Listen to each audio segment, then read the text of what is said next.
Sudah lewat sehari Idul Adha, warga Hualoi masih hadrat keliling kampung. Setiap datangnya Idul Adha senantiasa jadi momentum yang dielu-elukan khusus bagi warga Muslim di Provinsi Maluku. Selain merayakan hari penyembelihan kurban, juga dijadikan waktu luang untuk sekadar pulang kampung demi berkumpul dengan sanak saudara. Tak cuma itu, banyak pula yang merindukan kenikmatan sekaligus terlibat dalam pertunjukan hadrat. Begitupun di negeri Hualoi, Kecamatan Amalatu, Kabupaten Seram bagian Barat.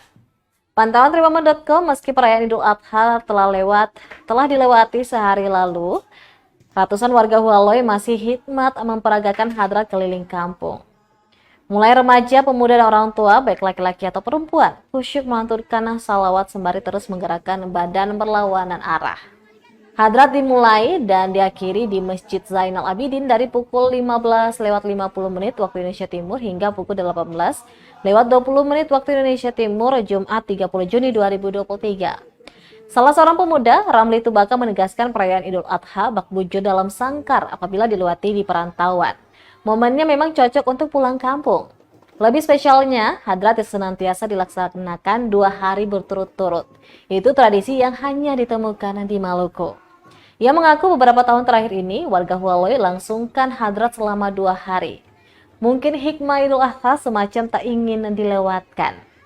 Usai mengelilingi jalur-jalur yang ditentukan, rombongan hadrat masuk ke pelataran masjid dan keliling sambil membawa hewan kurbannya dan disembelih.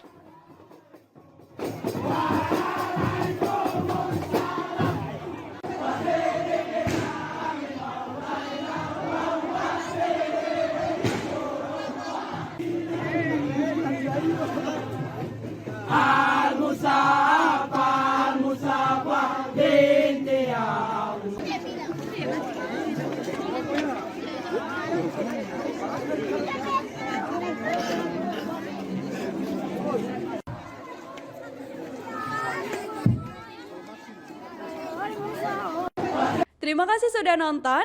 Jangan lupa like, subscribe, dan share ya.